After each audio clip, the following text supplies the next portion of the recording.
I did not mean to launch that, but here I am. Oh boy, now I've done it.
I'm getting mixed signals here.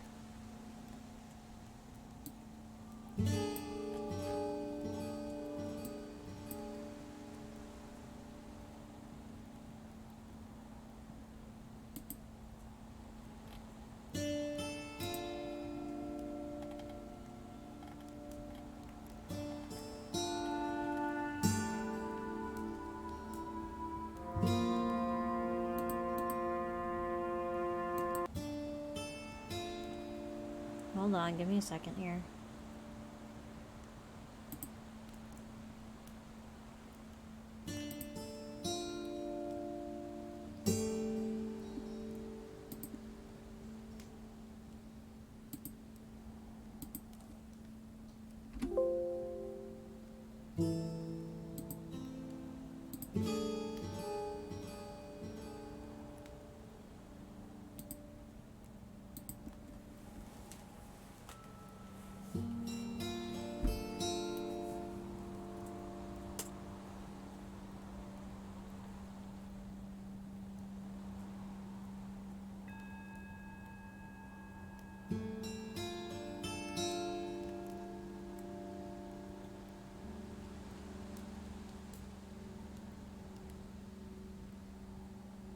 Yo, Sassy, what's up?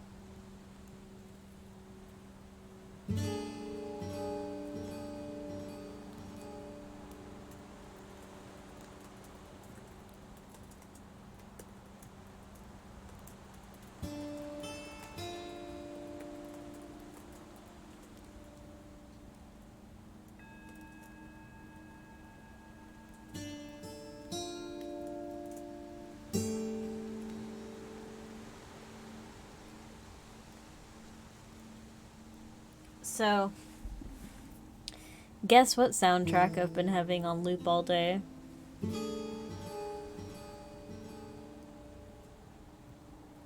Unwinding, a lot of social shut tomorrow. Oh yeah. I can imagine. I'm still kicking, well,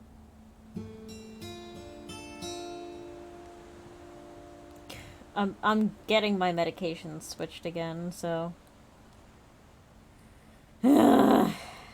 hopefully that'll go okay. Is it by chance Witchwood? Tis indeed. Thank you so much for that.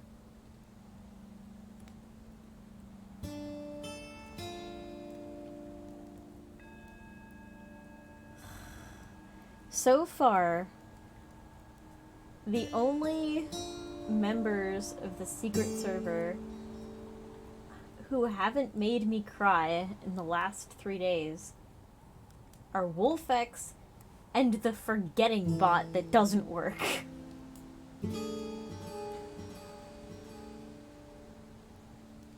Y'all.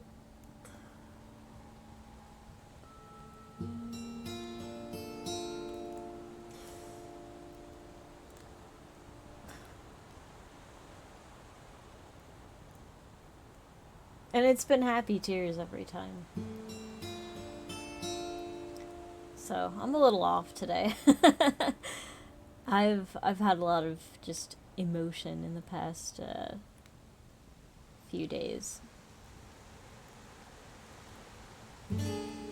Confusing but good. Which makes it more confusing because I'm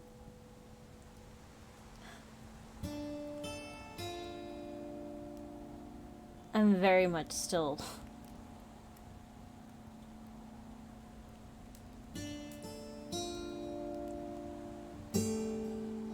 I don't know. I'm still learning how to be. Yo, sir. Because Wolfie is the bestest. I try. I try so hard. Apparently it's enough.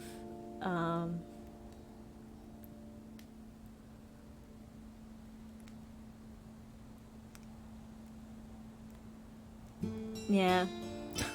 I'm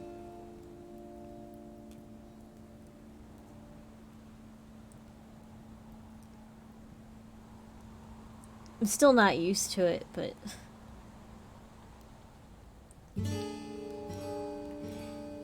have you ever gone to the store? How to exist? Alright, this is gonna sound stupid. Probably because it is. But have you ever gone to a store and, you know, it's not the self-checkout thing. Like, there's a person that actually has to ring you up. Poor fellow. And, like, you're trying to get... Yes, in some places we do.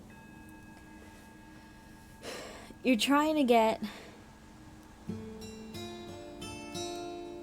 like, milk or something. Like, you're trying to get a gallon of milk.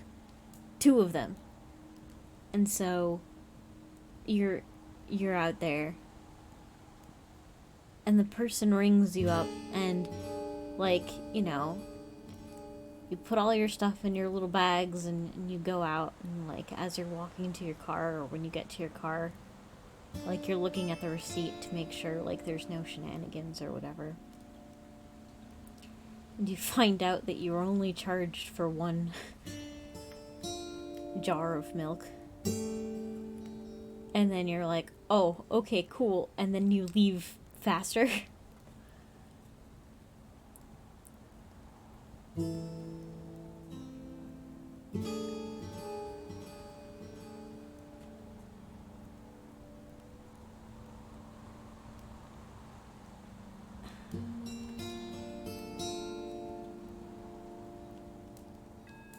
It's kind of like that feeling. But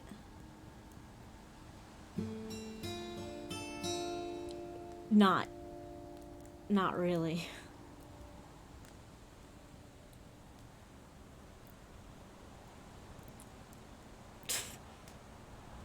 That was the shittiest analogy. That was not... that was not an effective use of language at all.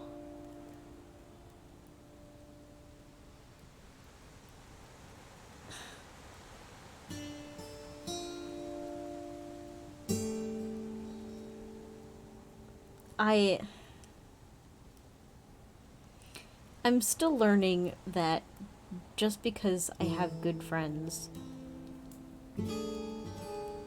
does not mean... So my takeaway is that Wolfie thinks they've gotten away with petty theft. Oh, no. Wolfie thinks they've gotten away with, like...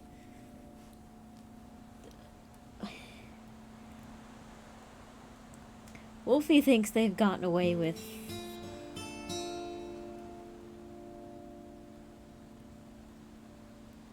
I don't know. It feels more on the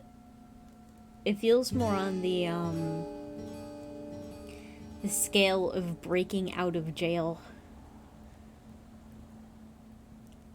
And then, like, you're running around. And then you realize, for some reason, the cops don't give a shit. And then you are walking and you have, like, and then you go grocery shopping, and for some reason, when you're going to buy, like, milk, the cashier just hands you $1,000,000 and goes, oh, by the way, here, not only are you not in jail,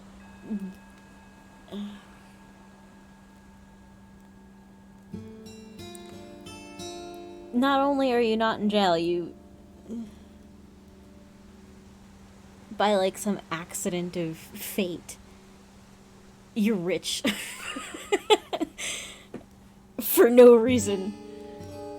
Grand larceny, oh. So basically pirating any game.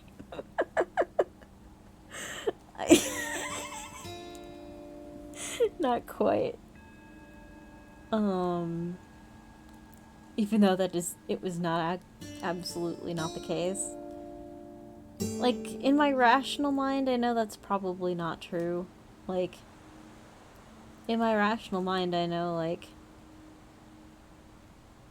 I didn't somehow cheat the game. This is just how I just got really lucky, and that's not a crime.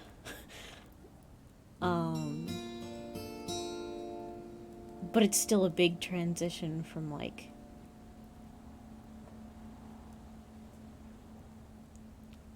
the rest of time. Yo, Thunder Kitty. So, yeah, so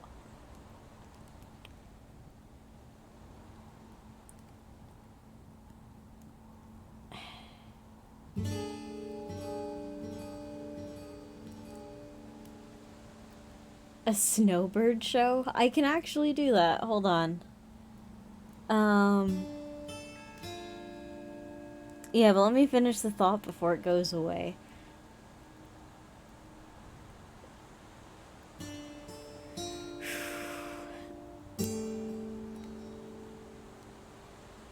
If you've got a sword next to your name,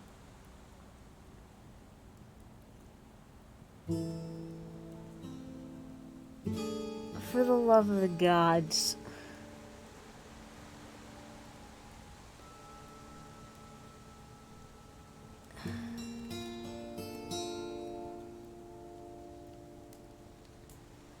let me be worth it.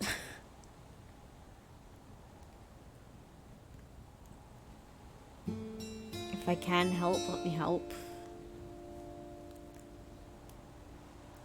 If I can be better, let me be better.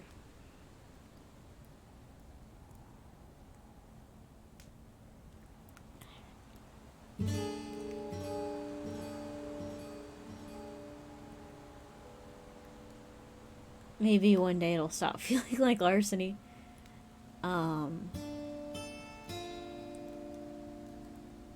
The only way to teach me that is to keep doing what you guys do, and you guys do it so well.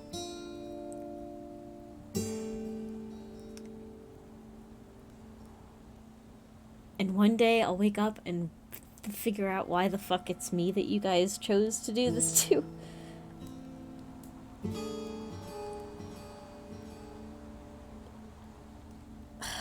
But until then, the most I can say is thank you. And it seems so tiny, and I wish I could make it bigger. I'll keep looking for ways to make it bigger.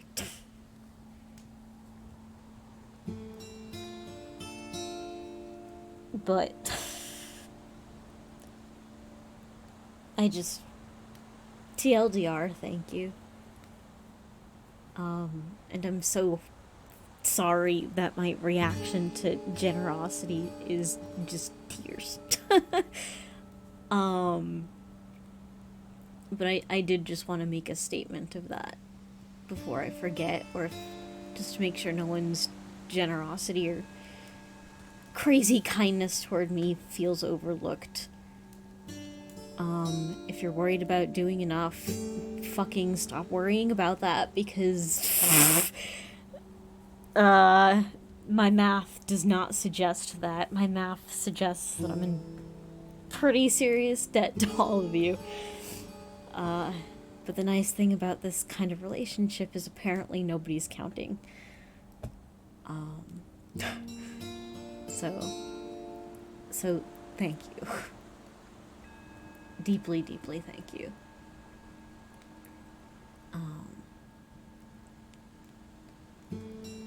And for the love of the gods, let me be helpful.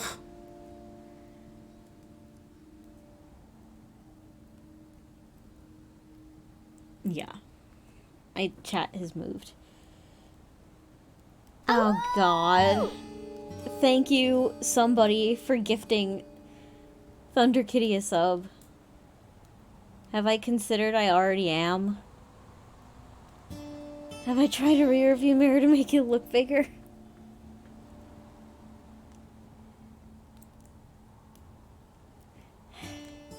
I have considered it, but I don't understand it. I do not understand it.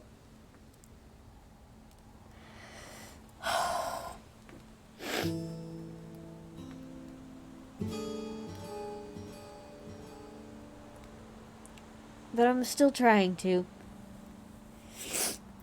But yeah, thank you so much, anonymous gifter. I don't know who you are, and you're probably doing that so, like, I don't...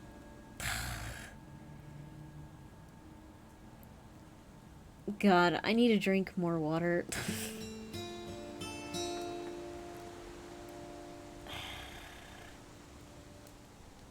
Well, by process of elimination, it's either Zerp or Sassy, but... I'll just thank both of you. Alright, birds. You want snowbirds. Okay. Let me see what I can do. Oh, Jesus Christ. I told myself I wasn't gonna do this. I lied. I just realized I'm trying to do this without a keyboard. Well, this is a terrible idea. This is an awful... Oh, get fucked, Russia.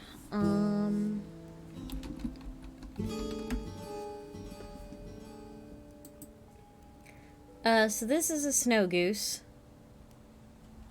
Here, let me make this bigger. Wow. Thanks. Okay, there we go.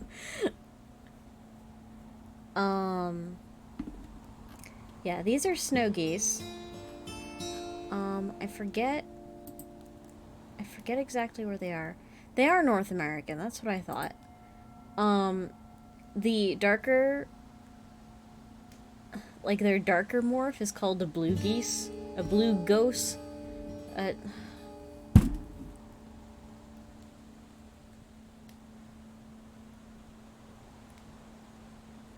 Today is a Spooks Day, and I can't pronounce the word goose. I'm in trouble. Get fucked, Russia. What happened to Russia? Oh, the news thingy that pops up said that they had their ammunition stores destroyed. So it was in Russia. It was in reference with the war in Ukraine. I'm, yeah, not generally Russia, just like fuck the war.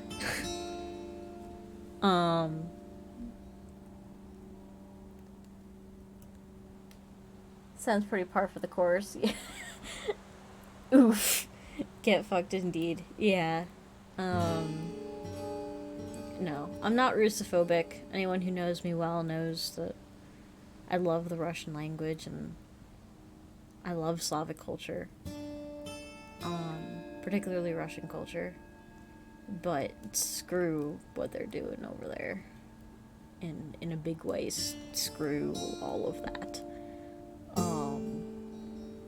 But yeah, this is a snow goose. This is a snowbird, indeed. There's also something called... Oh, Lord. What I will do is... Let me safe search this first.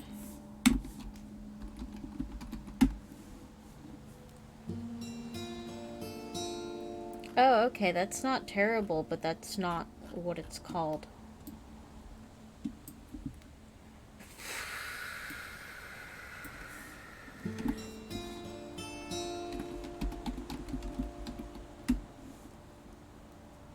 Nope. What is that? Why I don't remember.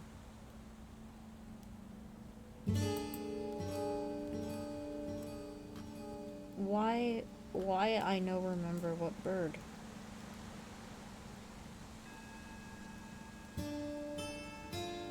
Oh, I was so close.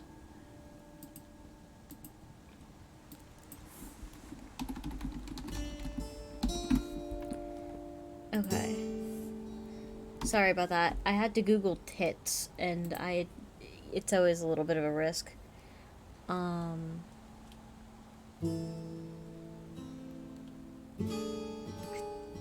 Safe search is filtering adult results. Thanks. This is not like a strictly winter bird, but they're Borbish and white, so I'm counting them.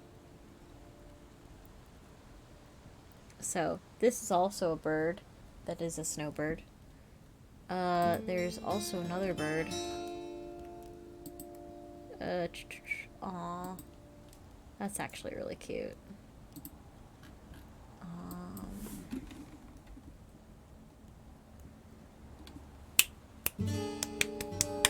What is it called? Oh, yeah.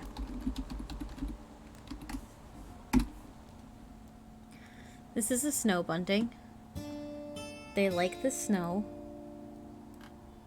They're also really cute. Trying to think of other birds that are associated with the snow.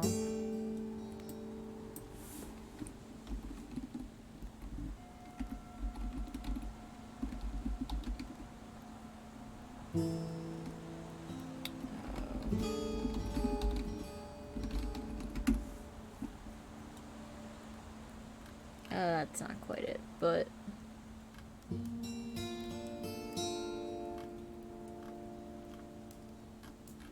No, it's not a grouse, is it?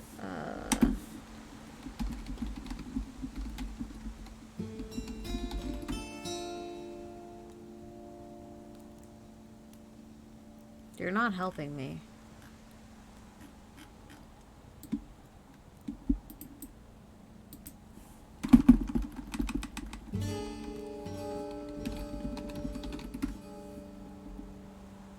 Okay, apparently lots of birds dig in snow.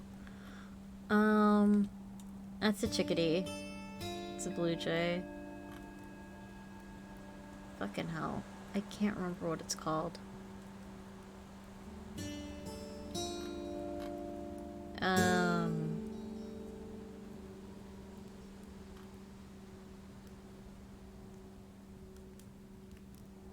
Man, I really don't remember. But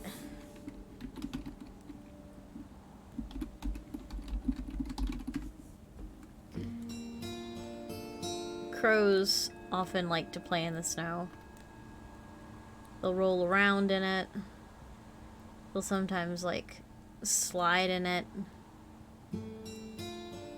They'll use it to clean their feathers. They just get really silly in the snow, which I also like. Same.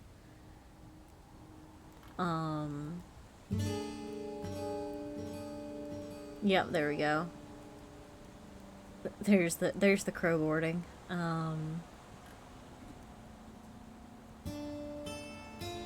That's adorable. Those are ravens, though. That's all I can think of for snowbirds in particular. Oh, that's adorable. Splat. Same.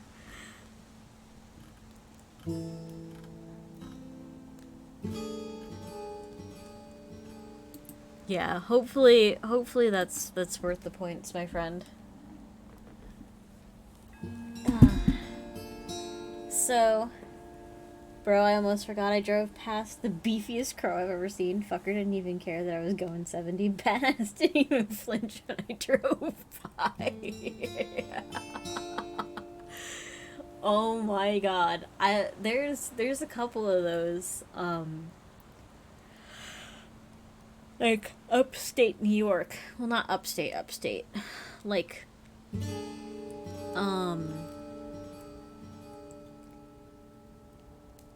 up west. Northwest. Like, not Buffalo, but, like, in that direction. They have some huge ass ravens. And they'll just, like, wander around in people's yards. They don't give a damn. Even the ones on the highway, they're just like, oh, cool, a deer. And they'll just eat it. They know how to dodge the cars and all that. Apparently the crows and the ravens in the Pacific Northwest have it, like, down to a friggin' art. They're insane. 0 fucks were given. Yeah, they know what they're doing.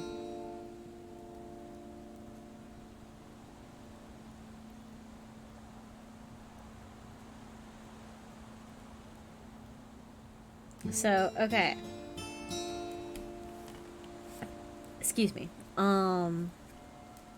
So, as per suggestion from Zerp last week,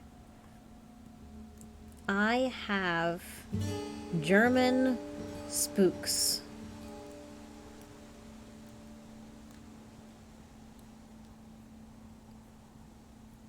Are y'all down for some of that?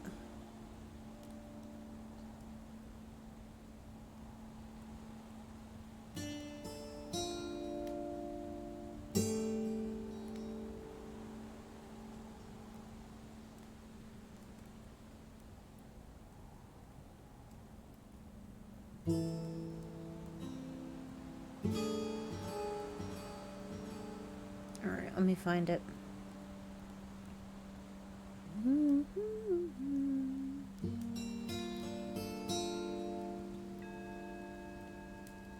You guys don't mind the music, do you?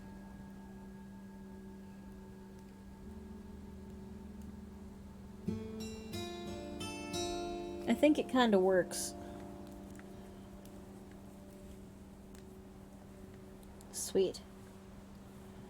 I already forgot what Germany is called. Oh. It's spoopy but calming, right?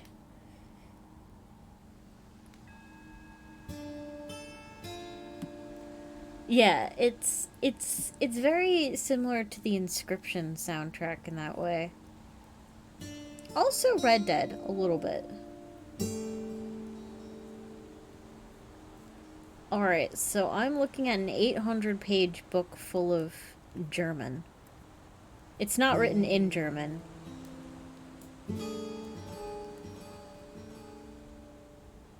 Let me actually fact check myself. Grimm Brothers German. Snow Peak from Twilight Princess. Yes! Now that you mention it, it absolutely does. Yep, they're German. Snow Peak from...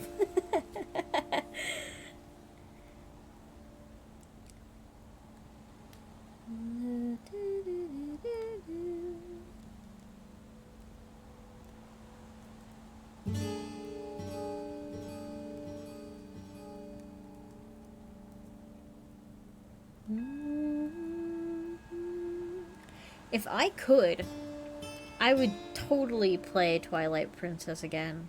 I don't think I ever completed it. If only I could stream it. I don't think it's on PC. Watch me be wrong about that. Let me fact check that too.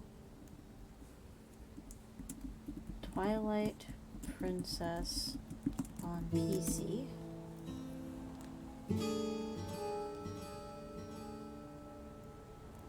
Wait.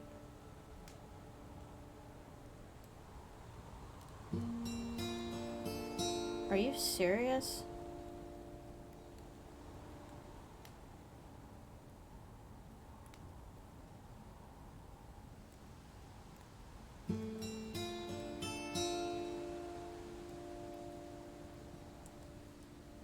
Wait.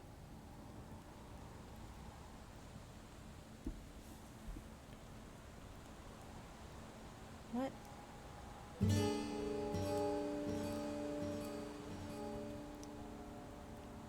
How?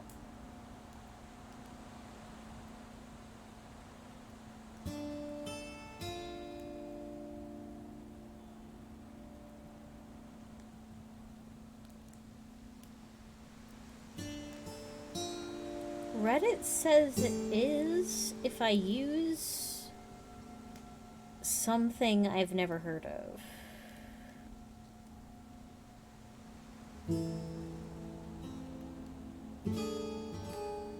It's apparently possible, but I don't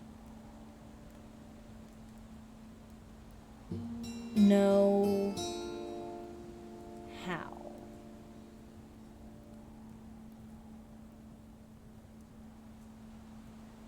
Capture card? I don't have one. I also no longer have a Wii that works. I think the Wii died. And I don't have a Wii U. I could use an emulator.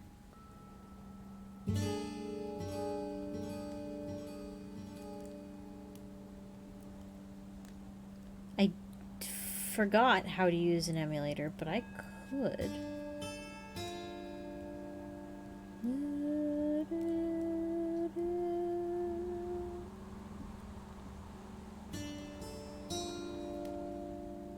If y'all want that to happen, I can make it happen, but I will need help.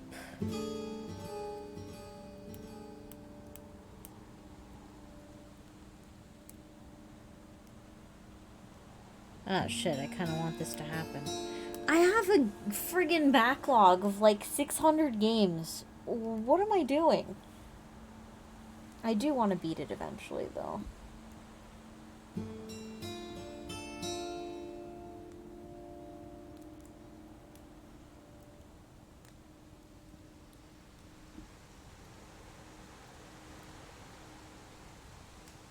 I still want to do this. God damn it.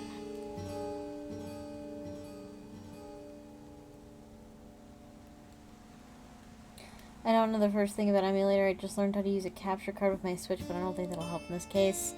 It would if I had a Switch. I don't have a Switch. I literally only have this machine.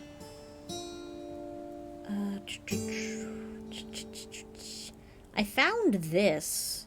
Zerp. If you're serious about wanting to watch me play that again...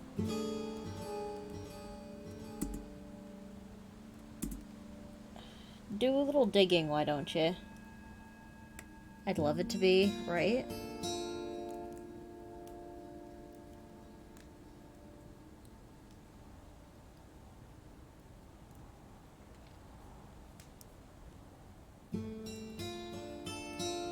I don't.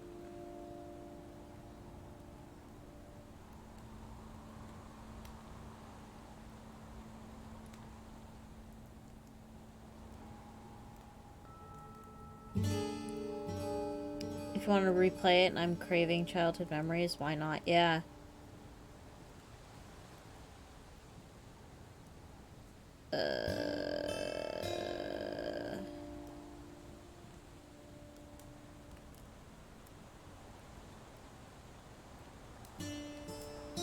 Yeah, we might need to do our homework about this.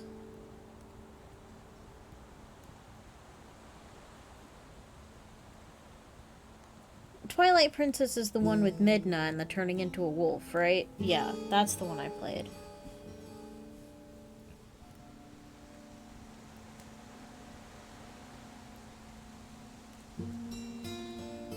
God, I got so distracted, I'm sorry. Shit, I can watch you play that and Ray Narvaez play ALBW, yeah.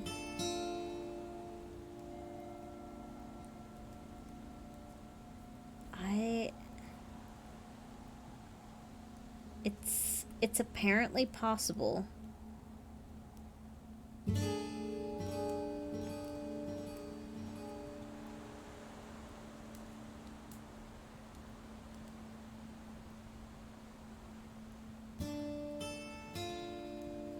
Would it work on the Desmume? Is that how you would do it?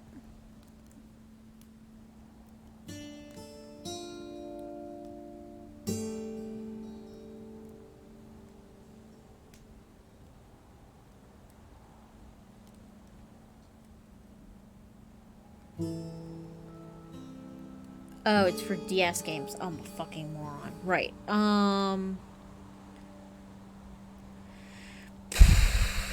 Yeah.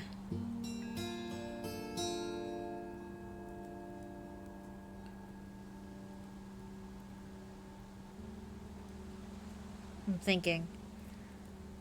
Y'all can all hear me thinking.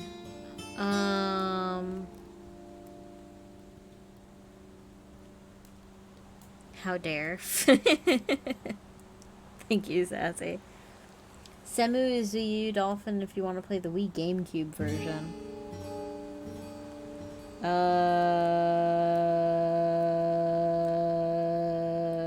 It's the same game, right?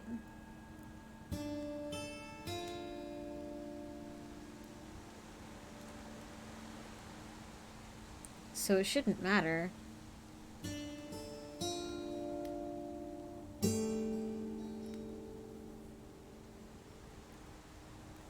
Yeah, Zerp, if you're free a night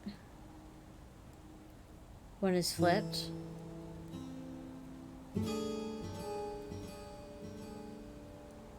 I think the Wii version is flipped. It's up. Why would they make it upside down? Yeah, I'll just do this in Discord. Yeah. How about this? If you're free on a day, I don't know how long your winter holiday is. We can just carve out a day to set this up at some point and just do it.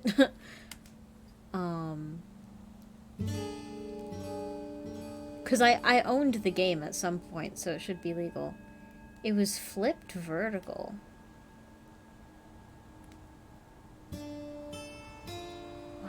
Why would they do that? They mirrored it because of Link being left-handed. Oh, because most people are right-handed, so the nunchucks would be screwy. Oh, okay, that makes more sense.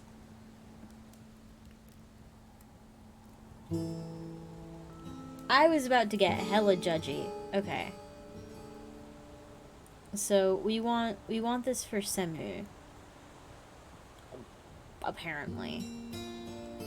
Alright, so I'm gonna put this in the cave of things and stuff. Where the fuck do I want to put this shit? It's not technically D&D.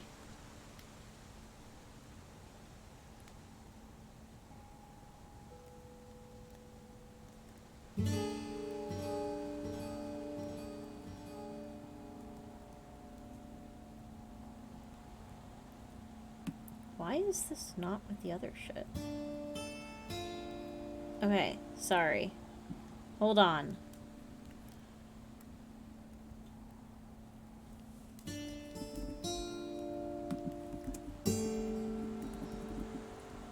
Okay. One sec.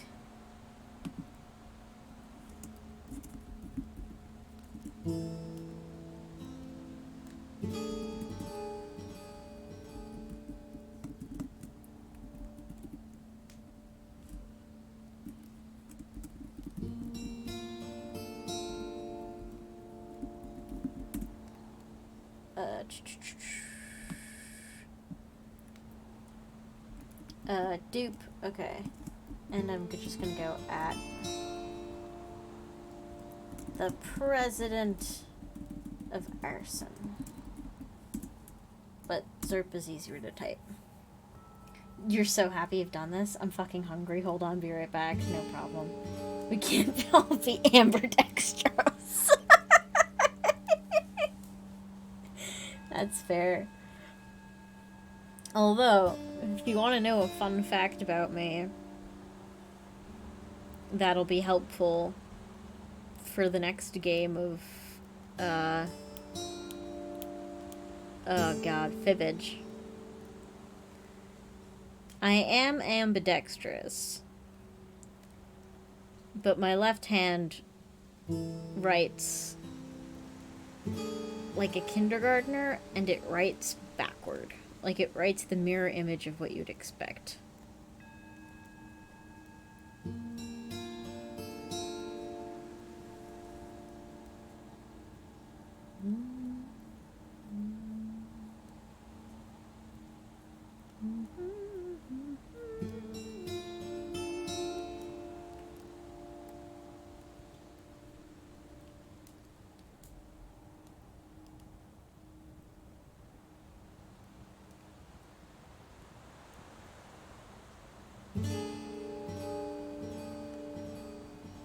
Alright, now I'm looking through the German.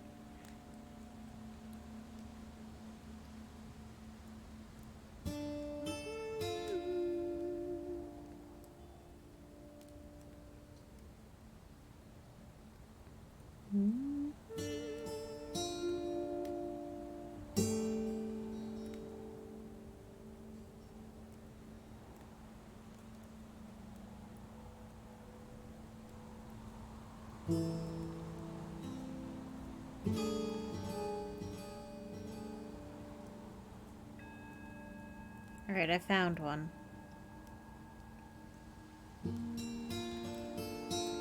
This one is called the Juniper Tree. Before I do that, I drank too much water. So I'm going to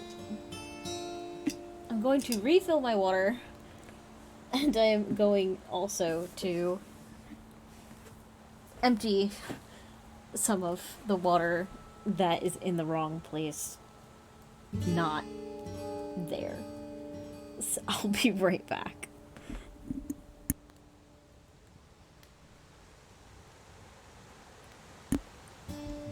I'm pretty sure the pain meds that I'm on, like, help that happen more than usual. I'm sorry. I really will be right back.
I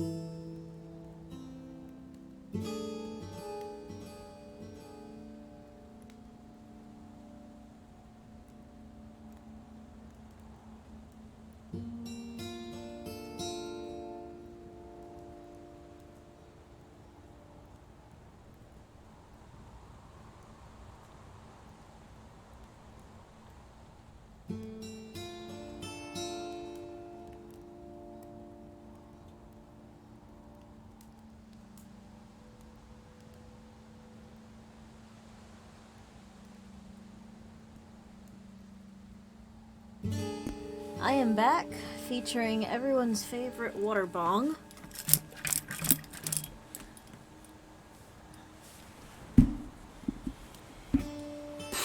Maybe some of y'all can hear that. I don't know. Let's kind of dice roll whether or not my shit's working. Where's my... There we go.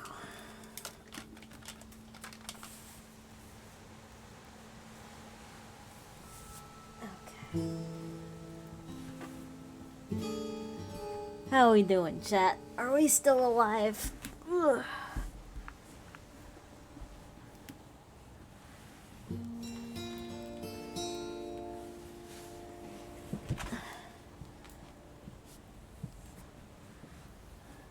You are? Sweet. Alright. Where's Zerp? Is Zerp still MIA?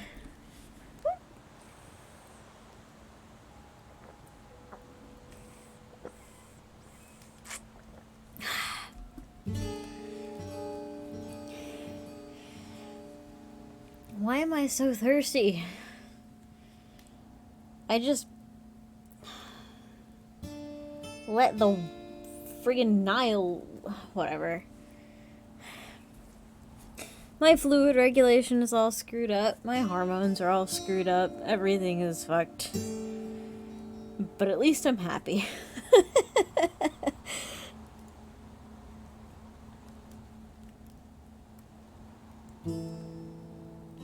Alright.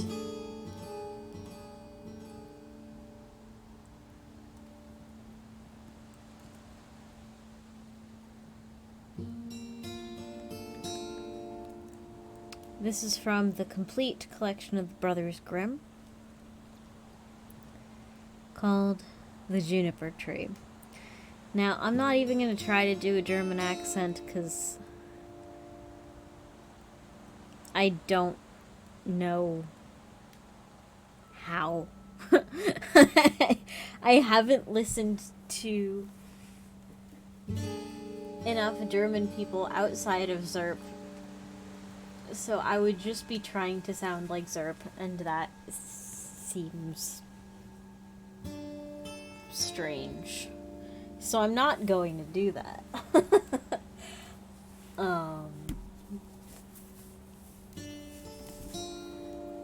I will not be doing that. So this is the juniper tree. It is now long ago, quite 2,000 years, since there was a rich man who had a beautiful and pious wife, and they loved each other dearly. They had... It would be so hilarious. Oh god.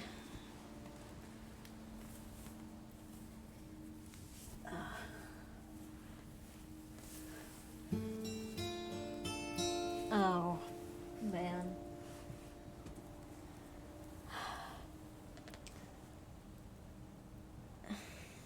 My Zerpy in heaven, blessed be thy name. Please, please forgive me for what I might be attempting to do. Hi, sir.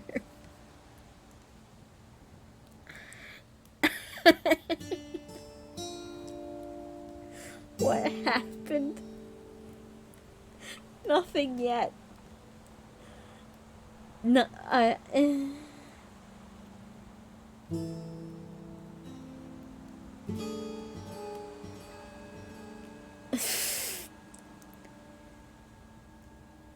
So, we're debating on whether or not I should attempt a German accent.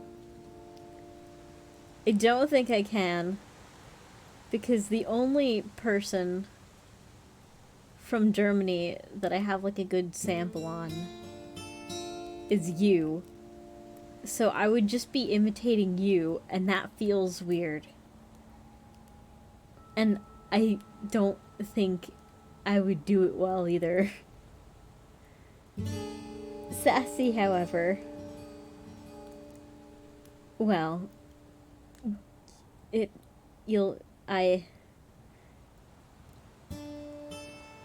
I'm a drink.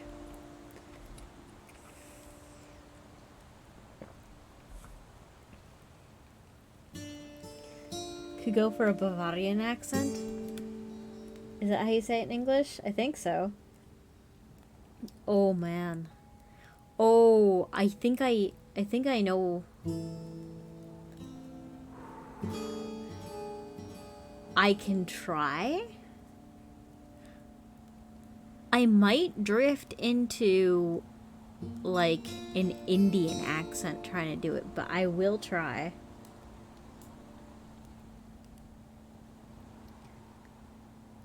Oh man. Alright, we'll try this for like a couple sentences and see how this goes. So this is the juniper tree from the Brothers Grimm.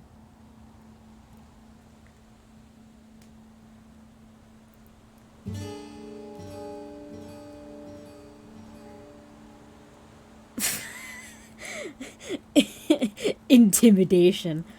Okay. It is now long ago, quite 2,000 years, since there was a rich man who had a beautiful and pious wife, yeah. And they loved each other very dearly. They had, however, no children, though they wished for them very much. And the woman prayed that I'm more singing it than I'm imitating anything.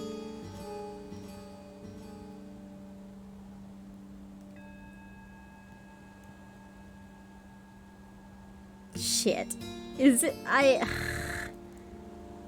For some reason, my confidence in this is subterranean.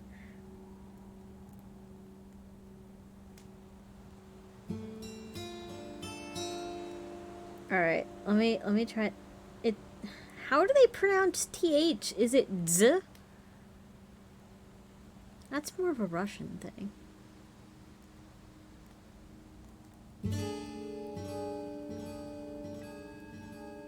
Do the Germans have a TH sound? Fuck. I don't know. I think? You pronounce TH just fine. So they must.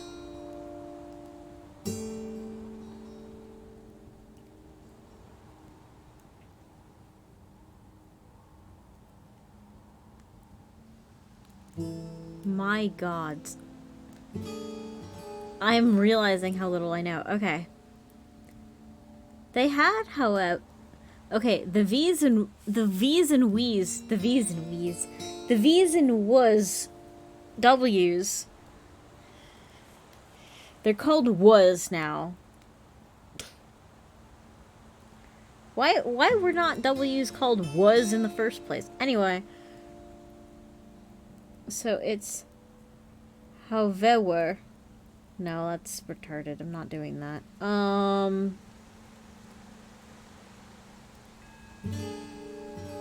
I have no idea what this sounds like.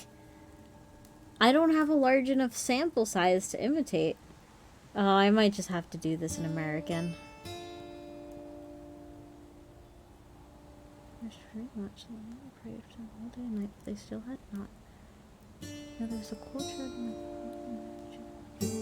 I don't know how to do this. I think I'm gonna have to try to do American. I gotta practice.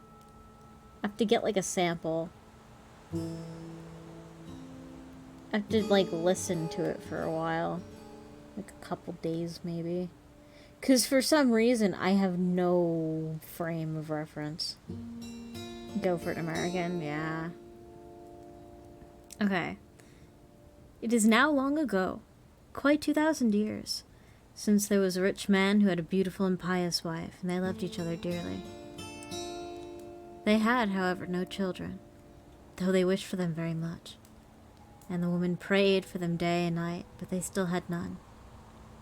Now there was a courtyard in front of their house, in which a juniper tree—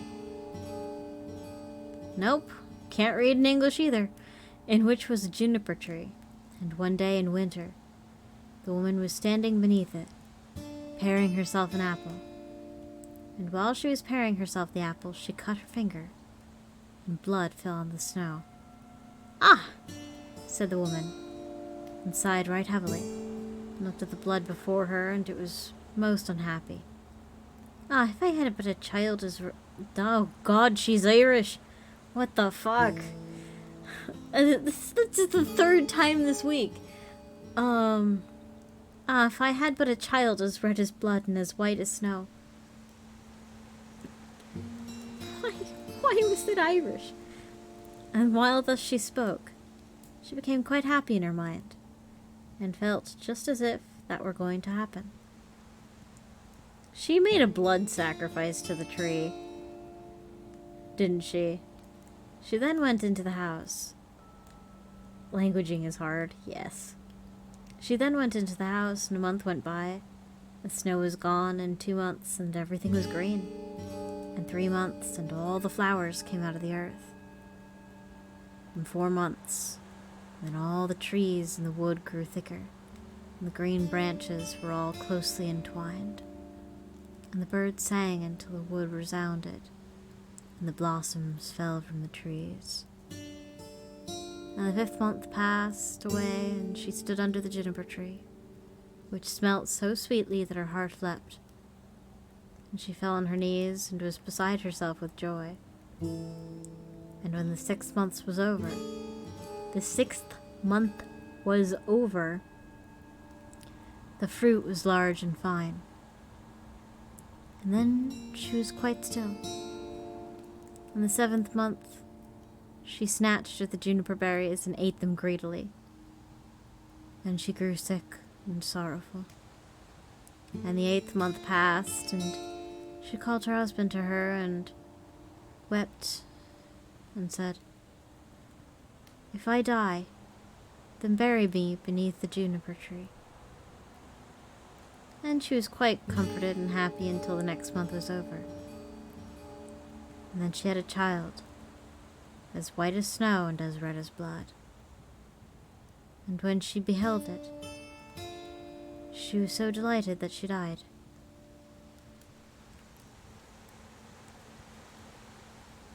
Then her husband buried her beneath the juniper tree.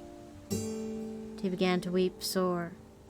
After some time he was more at ease, though he still wept. He could bear it. And after some time longer, he took another wife.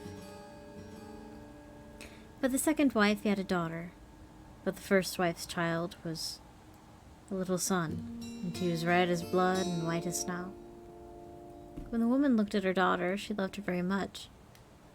But then she looked at the little boy, and it seemed to cut her to the heart. But the thought came into her mind that he would always stand in her way. And she was forever thinking how she could get all the fortune for her daughter. And the evil one filled her mind with this, till she was quite wroth with the little boy. And she pushed him from one corner to the other, and slapped him here and cuffed him there, until the poor child was in continual terror. For when he came out of school, he had no peace in any place. One day the woman had gone upstairs to her room, and her little daughter went up too, and said, "Mother, give me an apple." "Yes, my child," said the woman, and gave her a fine apple out of the chest. But the chest had a great heavy lid with a great sharp iron lock. "Mother," said the little daughter, "is brother not to have one too?" This made the woman angry, but she said, "Yes, when he comes out of school." And when she saw from the window that he was coming, it was just as if the devil had entered her. And she snatched at the apple and took it away from her daughter and said, "You shall not have one before your brother." And she threw the apple into the chest and shut it. Then the little boy came in at the door, and the devil made her say to him kindly, "My son, would you have an apple?" And she looked wickedly at him. "Mother," said the little boy, "how dreadfully you look." "Yes, give me the apple." Then it seemed to her as if she were forced to say to him, "Come with me." And she opened the lid of the chest and said, "Take out an apple for yourself." And while the little boy was stooping inside... Oh no. Okay, I had a feeling this was coming. And while the little boy was stooping inside, the devil prompted her, and crash! She shut the lid down, and his head flew off and fell among the red apples. Then she was overwhelmed with terror and thought, "If I could but make them think it was not done by me." Wait, isn't the daughter a witness to this? So she went upstairs to her room, to her chest of drawers, and took a white handkerchief out of the top drawer, and set the head on the neck again, and folded the handkerchief so that nothing could be seen, and set him on a chair in front of the door, and put the apple in his hand. After this, Marlinchen. Who the fuck is Marlinchen? Who the fuck is Marlinchen?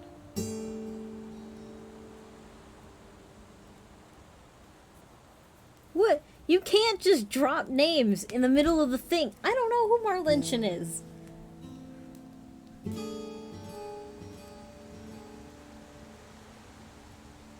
Who the hell is Marlinchen?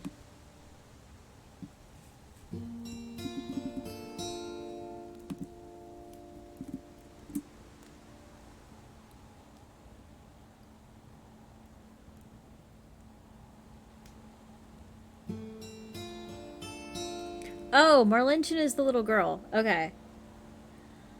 It's me!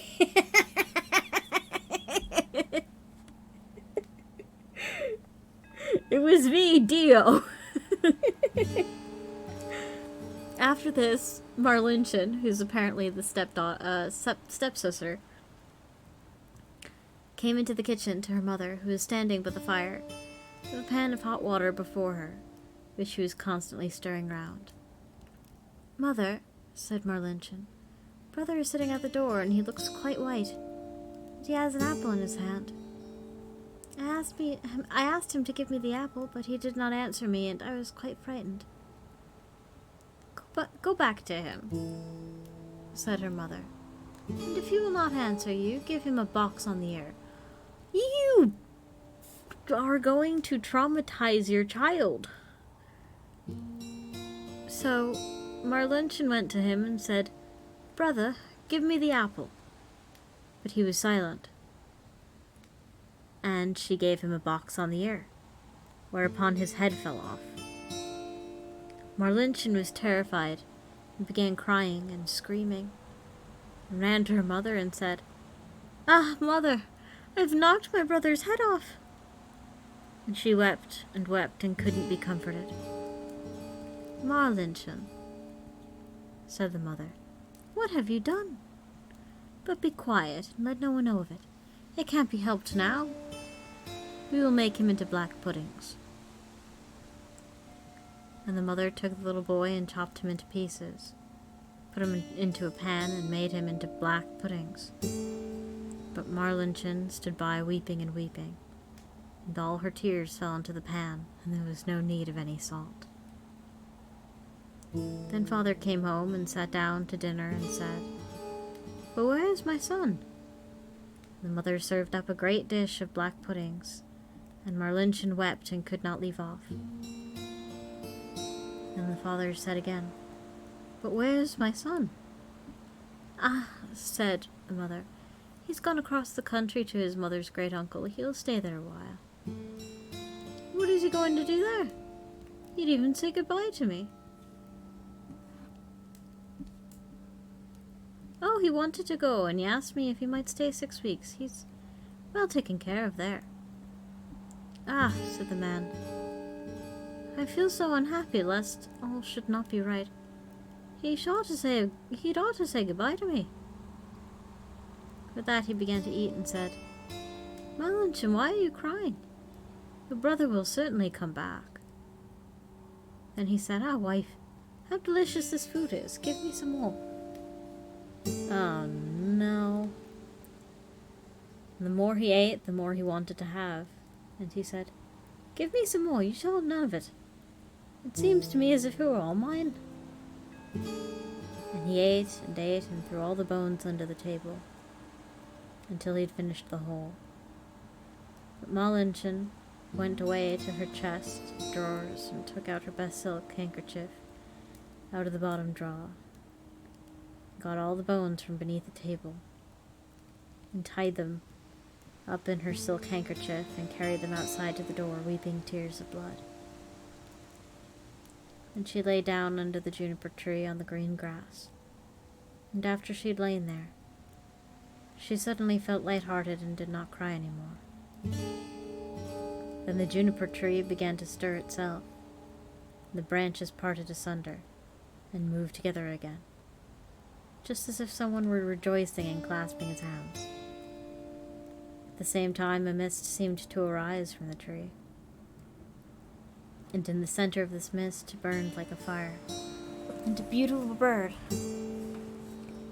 bird flew out of the center of this mist, and it burned like fire. And a beautiful bird flew out of the fire, singing magnificently, and he flew high up into the air, and when he was gone, the juniper tree was just as it had been before, and the handkerchief with the bones was no longer there. Marlinton, however, was as happy as ever, as if her brother were still alive. And she went merrily into the house and sat down to dinner and ate. But the bird flew away and lighted on a goldsmith's house and began to sing. My mother, she killed me. My father, he ate me. My little sister, little Marlinton, gathered together all my bones, tied them in a silken handkerchief, lay them beneath the juniper tree. Kiwi, kiwi, what a beautiful bird am I. The goldsmith was sitting in his workshop making a golden chain, and he heard the bird, which was singing upon his roof. The very beautiful song seemed to him. He stood up, but as he crossed the threshold, he lost one of his slippers. But he went right away up to the middle of the street with one shoe on and one sock. He had his apron on, and in one hand he had the golden chain, and in the other the pincers. And the sun was shining brightly on the street. Now he went right on and stood still and said to the bird, Bird, he said then, how beautifully you can sing. Sing me that piece again. No, said the bird. I'll not sing it twice for nothing. Give me the golden chain and then I'll sing it again for you. There, said the goldsmith. Here's the golden chain for you. Now sing me that song again. The bird came and took the golden chain in his right claw, and went and sat in front of the goldsmith and sang, My mother, she killed me. My father, he ate me. My sister, little Marlinton, gathered together all my bones, tied them in a silken handkerchief, laid them beneath the juniper tree. Kiwi, kiwi, what a beautiful bird am I. And the bird flew away to a shoemaker, and alighted on his roof and sang the same song. The shoemaker heard that and ran outdoors in his shirt sleeves and looked up at his roof, and was forced to hold his hand before his eyes lest the sun should blind him. Bird, he said, how beautifully you can sing. And he called in at his door, Wife, just come outside, there's a bird. Look at the bird. He certainly can sing. And then he called his daughter and children and apprentices, boys and girls. And they all came up the street and looked at the bird and saw how beautiful he was. What fine red and green feathers he had. And how real, and how like real gold his neck was. And how the eyes in his head shone like stars. "Bird," said the shoemaker, "sing me that song again." "Nay," said the bird, "I do not sing twice for nothing. You must give me something." "Wife," said the man, "go to the garret up on the top shelf. There stands a pair of red shoes. Bring them down." And the wife went and brought the shoes. "There, bird," said the man. "Now sing me that piece again." And the bird came and took the shoes in his left claw, flew back on the roof, and sang the same song. When he'd finished the song, he flew away. In his right claw he had the chain, and his left the shoes. And he flew far away to a mill. And the mill went clip-clap, clip-clap, clip-clap. I could probably do that better. Clip-clop, clip-clop, clip-clop. And in the mill sat 20 miller's men hewing a stone and cutting hick-hack, hick-hack, hick-hack. And the mill went clip-clop, clip-clop, clip-clop. And the bird went and sat on a lime tree which stood in the front of the mill and sang, "My mother, she killed me." Then one of them stopped working. "My father, he ate me." Then two more stopped working and listened to that. "My sister, little Marlinchen." And four more stopped. "Gathered together all my bones, tied them in a silken handkerchief." Now only 8 were hewing. "Laid them beneath." Now only 5. "The juniper tree." And only 1. "Kiwit, kiwit. What a beautiful bird am I." Then the last stopped also and heard the last words. "Bird," he said, "how beautifully you sang. Let me too hear that. Sing that once more for me." "No," said the bird. "I'll not sing twice for nothing. Give me the millstone and then I'll sing it again." "Yes," he said, "if it belonged to only me, you should have it." "Yes," said the others, "if he sings again, you'll have it." And the bird came down, and the 20 millers all set to work with a beam and raised the stone up. And the bird stuck his head through the hole and put the stone on as if it were a collar, and flew onto the tree and sang again the same song. And when he was done singing, he spread his wings. In his right claw he had the chain, and his left the shoes, and around his neck the millstone. And he flew far away to his father's house. In the room sat the father, the mother, and Marlinchen at dinner. And the father said, "How light-hearted I feel! How happy I am!" "Nay," said the mother, "I feel so uneasy, just as if a heavy storm were coming." Marlinchen, however, sat weeping and weeping. And then the bird came flying, and it seated itself on the roof of the father. And as it seated itself on the roof, the father said, "Ah, I feel so truly happy, and the sun is shining so beautifully outside. I feel as though I were about to see some old friend again." "Aye," said the woman, "I feel so anxious my teeth chatter. I seem to have fire in my veins." And she tore her stays open, but Marlinchen sat in a corner crying, and held her plate before her eyes and cried until it was quite wet. And the bird sang on the tree and sang, "My mother, she killed me." The mother stopped her ears and shut her eyes and would not see or hear, but there was a roaring in her ears like the most violent storm, and her eyes burnt and flashed like lightning. "My father, he ate me." "Ah, mother," said the man, "there's a beautiful bird. He sings so splendidly. The sun shines so warm, and there's a smell just like cinnamon." "My sister, little Marlinchen." Then Marlinchen laid her head on her knees and wept without ceasing. But the man said, "I'm going out. I must see the bird quite close." "Oh, don't go," said the woman. "I feel as though the whole house were shaking and on fire." But the man went out and looked at the bird. "Gather together all my bones, tied them in a silken handkerchief, laid them down beneath the juniper tree. Kiwi, kiwi, what a beautiful bird am I." On this, the bird let the golden chain fall, and it fell exactly round the man's neck, and so exactly round that it fitted beautifully. Then he went in and said, "Just look what a fine bird that is. What a handsome golden chain he's given me, and how pretty he is." But the woman was terrified and fell down on the floor in the room, and her cap fell off her head. And the bird sang once more, "My mother, she killed me. Would that I were 1,000 feet beneath the earth, so not to hear that. My father, he ate me."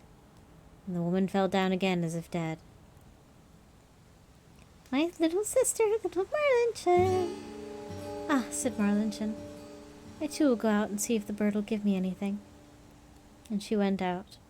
"Gathered together all my bones, tied them in a silken handkerchief." Then he threw down the shoes to her. "Laid them beneath a juniper tree. Kiwi, kiwi, what a beautiful bird am I." And she was so light-hearted and joyous, and she put on the new red shoes and danced and leaped into the house. "Ah," said she, "I was so sad when I went out, and now I'm so light-hearted. He's a splendid bird. He gave me a pair of red shoes." "Well," said the woman, and sprang to her feet. Her hair stood up like flames of fire. "I feel as though the world were coming to an end. I too will go out and see if my heart feels lighter." And as she went out the door, crash! The bird threw down the millstone upon her head, and she was entirely crushed by it. The father and Marlinchen heard what had happened and went out. And smoke, flames, and fire were rising from the place. And when that were over, there stood the little brother, and he took his father and Marlinchen by the hand, and all three were right glad. And they went into the house to dinner, and ate. Holy shit, these stories don't fuck around.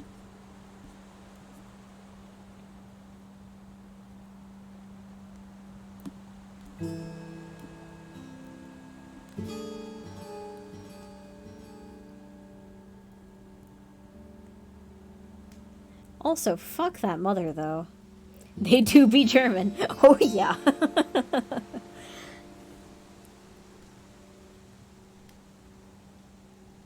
There are so many in here.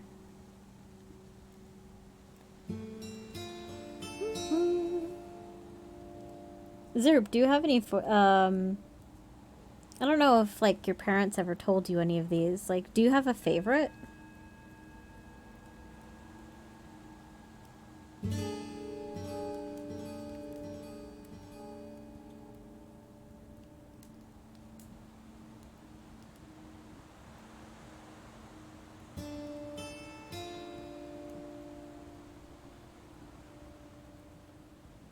Probably don't even remember them. That's fair.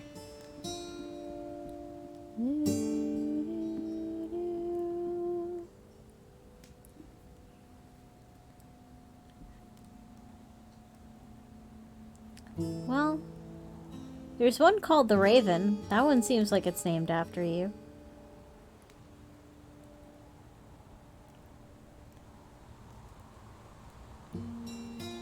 The Raven. There was once upon a time a queen who had a little daughter who was still so young that she had to be carried. Who's to say? One day the child was naughty, and the mother might say what she liked, but the child would not be quiet. And she became impatient, and as the ravens were flying about the palace, she opened the window and said, I wish you were a raven and would fly away, and then I should have some rest.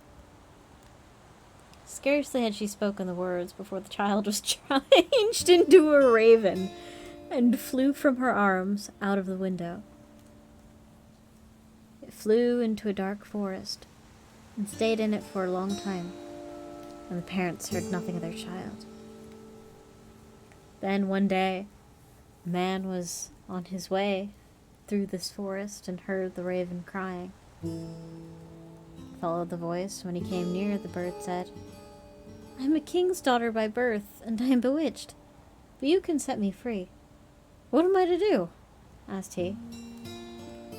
She said, "Go further into the forest, and you'll find a house, wherein sits an aged woman, who will offer you meat and drink, but you must accept nothing. For if you eat and drink anything, you will fall into a sleep, and you will not be able to set me free." In the garden behind the house there is a great heap of tan, and on this you shall wait for me. For 3 days I will come every afternoon at 2 o'clock in a carriage. On the first day 4 white horses will be harnessed to it, then 4 chestnut horses, and lastly 4 black ones. But if you are not awake but sleeping, I shall not be set free." The man promised to do everything that she desired, but the raven said, "Alas, I already know that you will not set me free. You will accept something from the woman."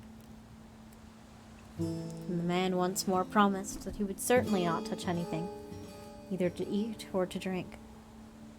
But when he entered the house, the old woman came to him and said, "Poor man, how faint you are. Come here and refresh yourself. Eat and drink." "No," said the man, "I will not eat or drink." She, however, let him have no peace, and said, "If you will not eat, take 1 drink out of the glass. 1 is nothing." And he let himself be persuaded, and drank. Shortly before 2 o'clock in the afternoon, he went into the garden on the tan heap to wait for the raven. As he was standing there, his weariness all at once became so great, he could not struggle against it, and lay down for a short time, but he was determined not to go to sleep. Oh, honey, that never works. Hardly, however, had he lain down that his eyes closed of their own accord, and he fell asleep, and slept so soundly that nothing in the world could have aroused him. At 2 o'clock, the raven came flying up with 4 white horses, but she was already in deep grief, and said, "I know he is asleep." And when she came into the garden, he was indeed lying there asleep on a heap of tan. She alighted from the carriage, went to him, shook him, and called him, but he did not awake. Next day, about noon, the old woman came again and brought him food and drink, but he would not take any of it. But she let him have no rest, and persuaded him until at length he again took 1 drink out of the glass. Towards 2 o'clock he went to the garden, to the tan heap, to wait for the raven, but all at once felt such a great weariness that his limbs would no longer support him. He could not help himself, and was forced to lie down, and fell into a heavy sleep. When the raven drove up with 4 brown horses, she was already full of grief, and said, "I know he's asleep." She went to him, but there he lay sleeping, and there was no wakening him. Next day the old woman asked, "What is the meaning of this? He is neither drinking nor eating anything. Did he want to die?" He replied, "I'm not allowed to eat or drink, and will not do so." But she set a dish with food and a glass with wine before him, and what he smelt he could not resist, and swallowed a deep draught. When the time came, he went out to the garden on the heap of tan and waited for the king's daughter, but came suddenly still more weary than the day before, and lay down and slept soundly, as if he had been a stone. At 2 o'clock the raven came with 4 black horses and the coachman, and everything else was black. She was already in the deepest of grief, and said, "I know he is asleep and cannot set me free." When she came to him, there he was lying fast asleep. She shook him and called him, but she could not waken him. And she set a loaf beside him, and after that a piece of meat, and thirdly a bottle of wine. And he might consume as much, all of them, as he liked, but they would never grow less. After this she took a gold ring from her finger and put it on his, and her name was graven on it. Last she laid a letter beside him wherein was written what she had given him, and that none of these things would ever grow less. And in it was also written, I see right well that you will never be able to set me free, but if you are still willing to do so, come to the golden castle of Stromberg. It lies in your power, of that I am certain. And when she had given him all these things, she seated herself in her carriage and drove to the golden castle of Stromberg. When the man awoke, he saw that he had slept. He was sad at heart and said, She's certainly driven by. I have not set her free. Then he perceived the things that were lying beside him, and read the letter wherein it was written how everything had happened. So he arose and went away, intending to go to the golden castle of Stromberg, but he didn't know where it was. After he had walked around the world for a long time, he entered into a dark forest, and walked for 14 days, and still could not find the way out. Then it was once more evening, and he was so tired that he lay down in a thicket and fell asleep. Next day he went onward, and in the evening he was again about to lie down beneath some bushes.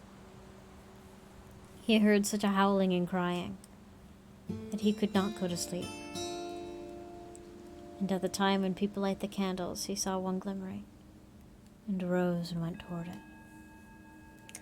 Then he came to a house which seemed very small, for in front of it was a great giant standing. He thought to himself, if I go in and the giant sees me, it will very likely cost me my life. At length he ventured and went in. When the giant saw him, he said, It is well that you have come, for it is long since I have eaten. I will at once devour you for my supper. Rather he did not, said the man. I do not like to be eaten. But if you have any desire to eat, I have quite enough here to satisfy you. If that be true, said the giant, you may be easy. I was only going to devour you because I had nothing else. Oh, that's pretty chill. And they went and sat down to the table, and the man took out the bread, and the wine, and the meat that should never come to an end. This pleases me well, said the giant, and ate to his heart's content. And the man said to him, Can you tell me where the golden castle of Stromberg is? The giant said, I will look at my map. All the towns and villages and houses are to be found on it. He brought out the map which he had in the room and looked for the castle, but it was not to be found on it. It is no matter, said he. I have some still larger maps in my cupboard upstairs. We will look at them. But there, too, is in vain. The man now wanted to set out again, but the giant begged him to wait a few days longer until his brother, who had gone out to bring some provisions, came home. When the brother came home, they inquired about the golden castle of Stromberg. He replied, When I have eaten and had enough, I will look at the map. Then he went with them up to his chamber. He searched on his map, but could not find it. Then he brought out the still older maps, and they never rested, until they found the golden castle of Stromberg, but it was many thousands of miles away. How am I to get there? Asked the man. The giant said, I have 2 hours' time during which I can carry you into the neighborhood. But after that I must be home to suckle the child that we have. So the giant carried the man to about 100 leagues from the castle, and said, You can very well walk the rest of the way alone. And he turned back. But the man went onwards day and night, until at length he came to a golden castle of Strongberg. It stood on a glass mountain, and the bewitched maiden was driving her carriage around the castle, and went inside it. He rejoiced when he saw her and wanted to climb up to her, but when he began to do so, he always slipped down the glass again. And when he saw that he could not reach her, he was very worried and said to himself, "I will stay down here below and wait for her." So he built himself a hut and stayed in it for a whole year. And every day he saw the king's daughter driving about above, but he could never reach her. Then one day he saw from his hut 3 robbers who were beating each other, and cried to them, "God be with you." They stopped when they heard the cry, but they saw no one. They once more began to beat each other, and that too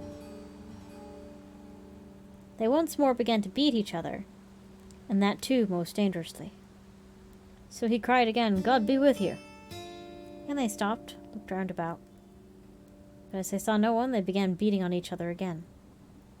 Then he cried out the 3rd time, "God be with you," and thought, "I must see what these 3 are about."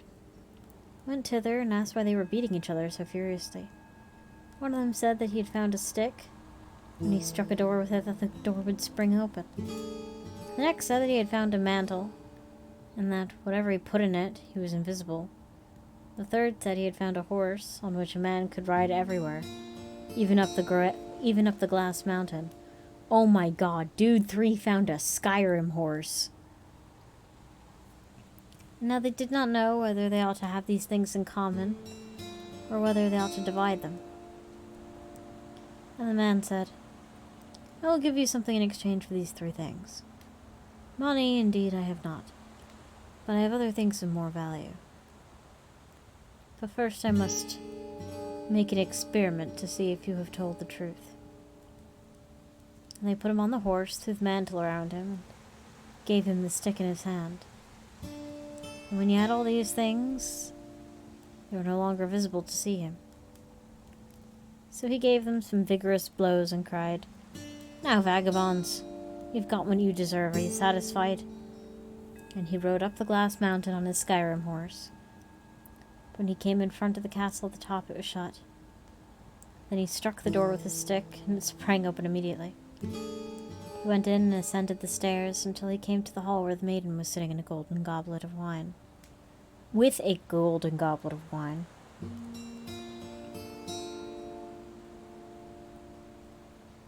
Yeah, with a golden goblet of wine before her. She, however, could not see him because he had the mantle on. And when he came to her, he drew from his finger the ring which she had given him, and threw it into the goblet so that it rang. And she cried, "That is my ring! So the man who is to set me free must be here." They searched the whole castle and did not find him, but he had gone out and seated himself on the horse and thrown off the mantle. When they came to the door, they saw him and cried aloud in their delight. Then he lighted and took the king's daughter in his arms. But she kissed him and said, "Now, I'm offline." What the fuck?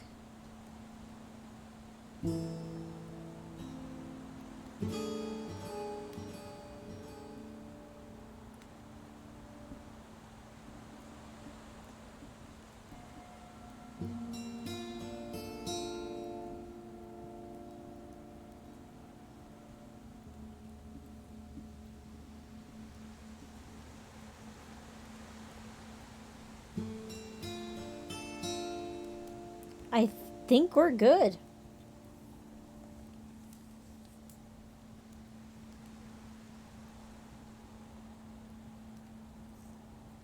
When they came to the door, they saw him and cried aloud in their delight. Then he lighted and took the king's daughter in his arms, but she kissed him and said, "Now have you set me free, and tomorrow we will celebrate our wedding." Isn't that taking things a little fast here? Also, how did he get her to not be a raven? Did I miss that bit?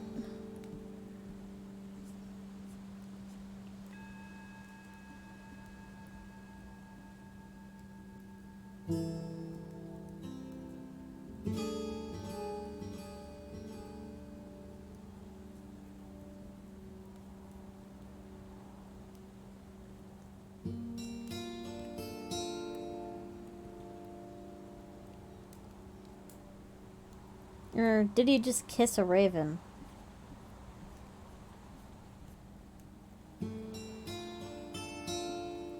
That's a bit of a plot hole, man.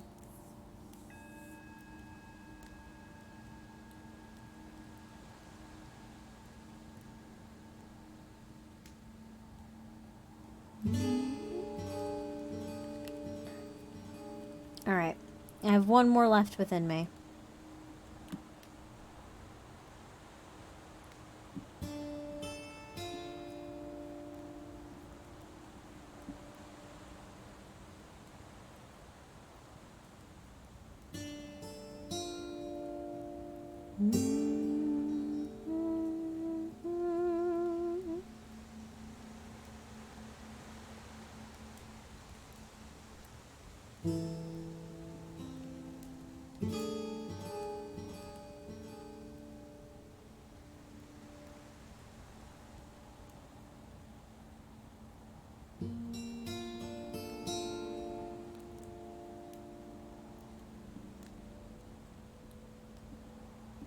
Sorry, I'm deciding.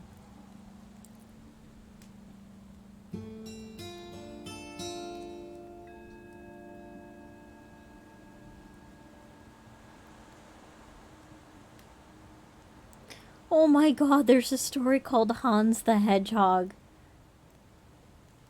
Alright, that one I need to do when Wolfex is around.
Alright.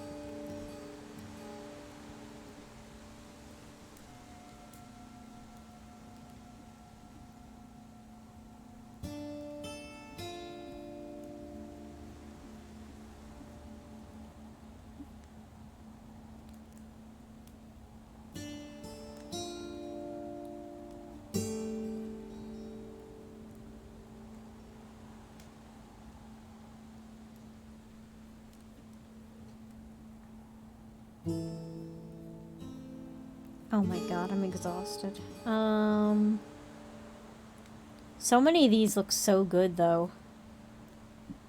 And so many of these can, like, satisfy the weird-ass requests that Sassy sometimes makes.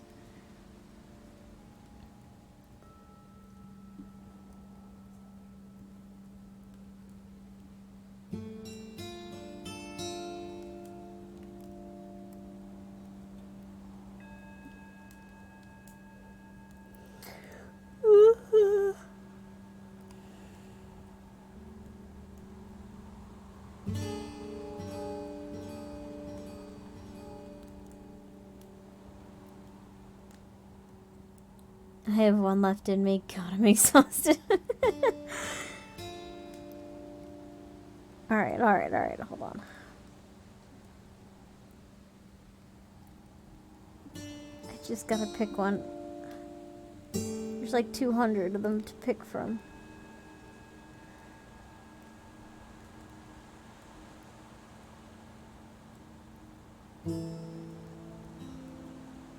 Alright, this one's relevant. And super short. This is called The Crumbs on the Table. Dedicated to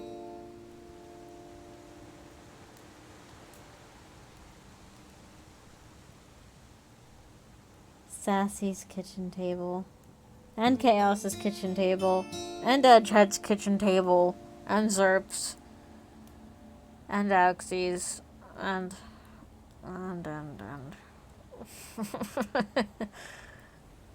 Beans. Hold on.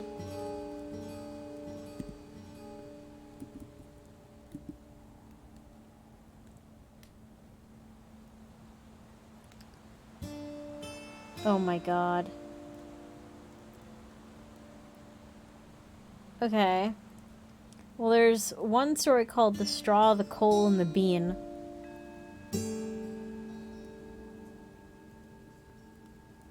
Oh my gosh. Alright, well, here we go. Not for today, just, you know, for research. Oh. Well, we know that it exists. At least one exists.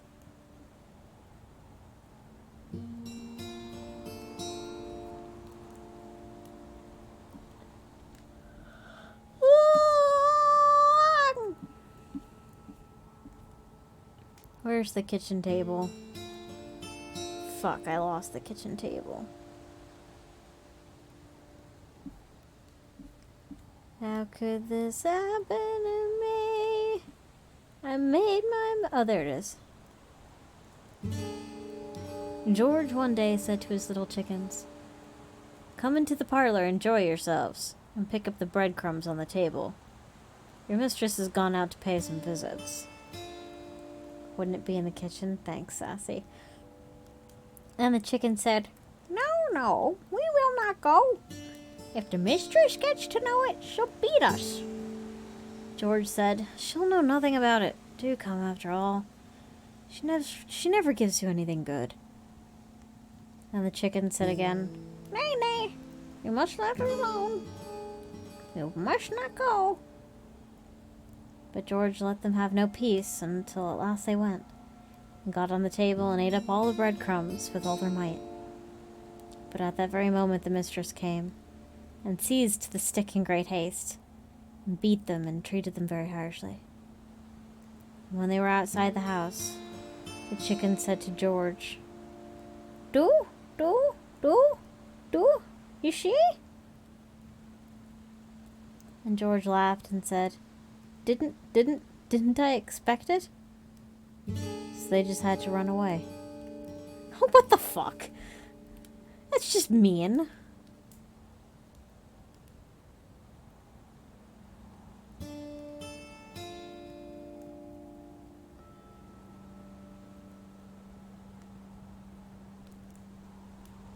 Poor chickens.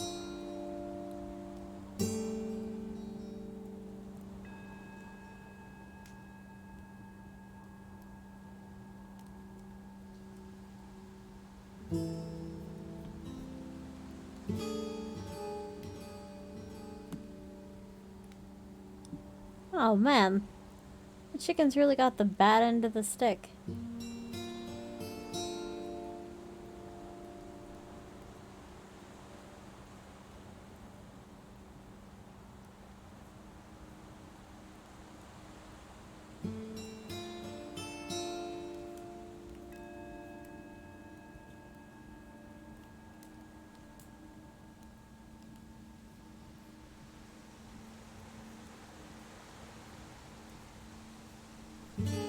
Holy shit, this is long. Alright, I know what we're reading next time.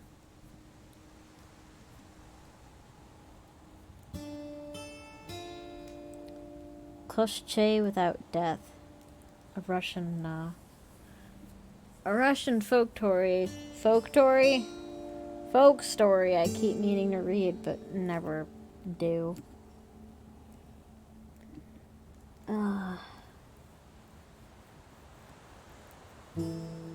Man. I shouldn't be so tired, but maybe I've been busy. Bold of the crazed chicken murderer to defend the chickens. Yeah, I just remembered CSGO. I don't really have a leg to stand on here.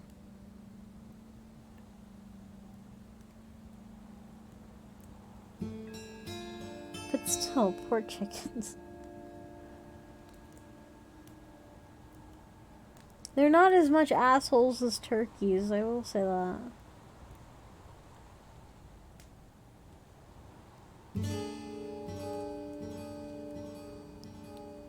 But yeah. You've got a big day tomorrow. And I don't. But I should still be responsible. And probably get some rest. I haven't been sleeping well. So, I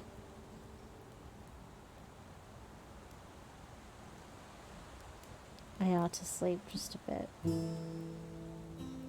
But you're envious. Yeah. The perks of being a hermit.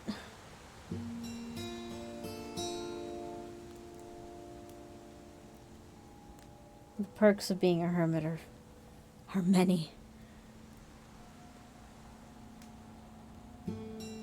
Oh, shit.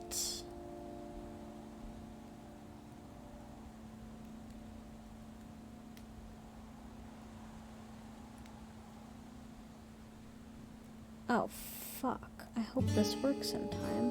Why did he send this to me now?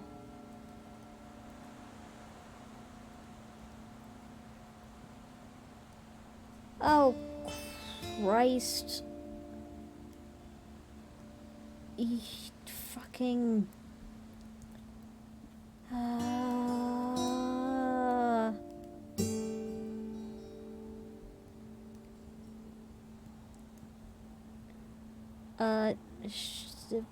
fucking... Oh, shit, dog.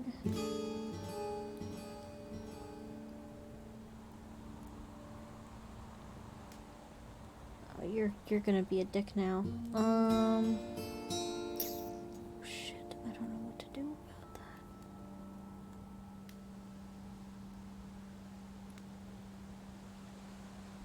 I don't know where I put that document. Oh, no. Why would you ask for a letter of recommendation on New Year's Eve at late in the night? Why?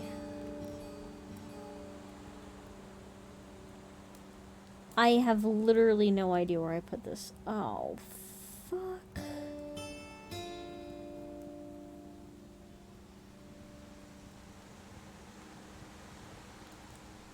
I thought I was done.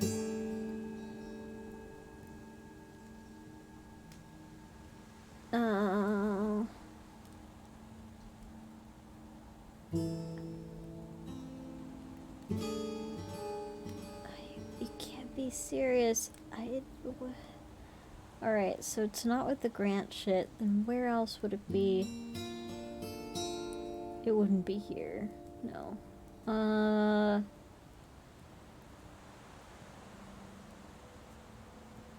Why? Why?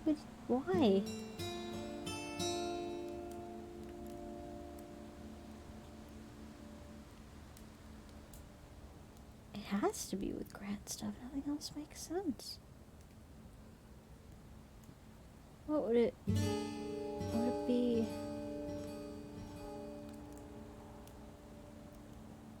Where the hell?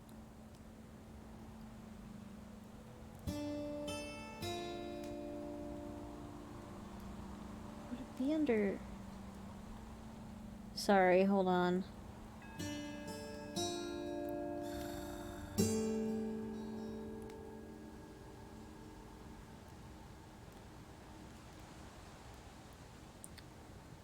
It's very rare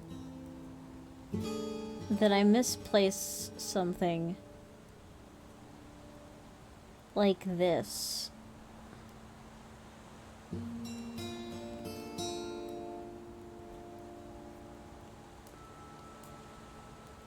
Oh, did I put it with the data? Oh, you fucking moron. Of course you put it with the data.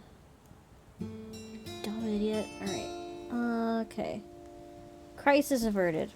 Why would you do this? Sorry. Hello, we're back. Yes. One of my students asked for a letter of recommendation, and I have no idea when the deadline is. I'm hoping it's not January 1st, and that the thingy will process my thing, and that he didn't just F himself because I wasn't paying attention to my emails for like 2 minutes out of the day. But I think it's okay. Why does he wait?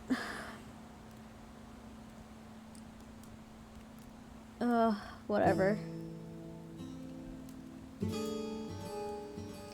But yeah, I might take tomorrow off, or we might do, like, something chill. I might do some New Year's mahjong. I might do something. It'll be a busy time for y'all, so... like, Mod's night out will probably be, like, a different time, because I know you guys are going to be good. You got this? It's going to be okay? Yeah, it's... he's got it, probably. If he doesn't, it's not my problem. I did what I was supposed to do. As cold as it is. He's... I like working with him, but I really don't appreciate it when people are last-minute Larrys. Especially when they're depending on me to do something, and then I'm like... But, yeah. We'll figure out a time to get together as a family soon. But in the meantime, if I don't stream...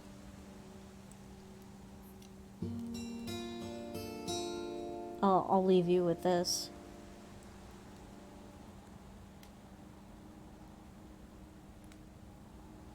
Thank all of you for a glorious, insane past year.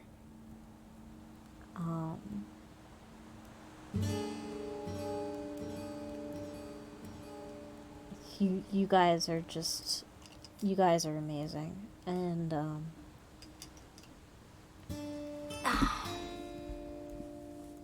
I wish all of you a happy, healthy, prosperous New Year. And as I'm humbled to have spent 2022 with y'all, I'm honored and grateful at the prospect of spending 2023 with y'all as well. As for me, I ain't going anywhere. I've got a backlog 80 billion miles long. I'm gonna be streaming for the rest of my natural life and maybe somewhat beyond it. Especially if we're adding Zelda Twilight Princess to the mix, because that's gonna take a minute.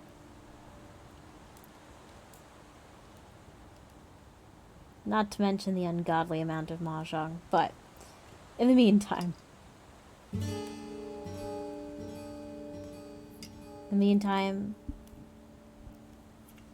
Merry belated Christmas. And happy, safe, blissful, and healthy New Year. And may that apply to the other 364 days to which that year belongs. And as always,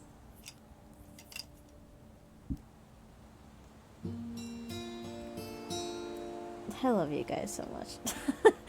As always,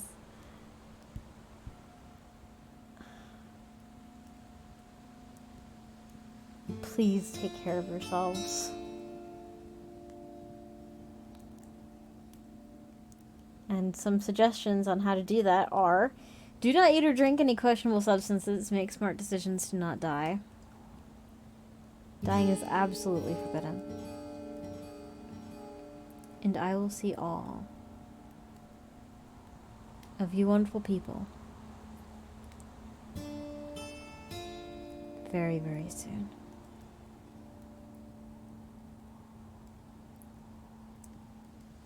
Gonna break all my bones now. God fucking damn it. Take care, guys. And again, thank you.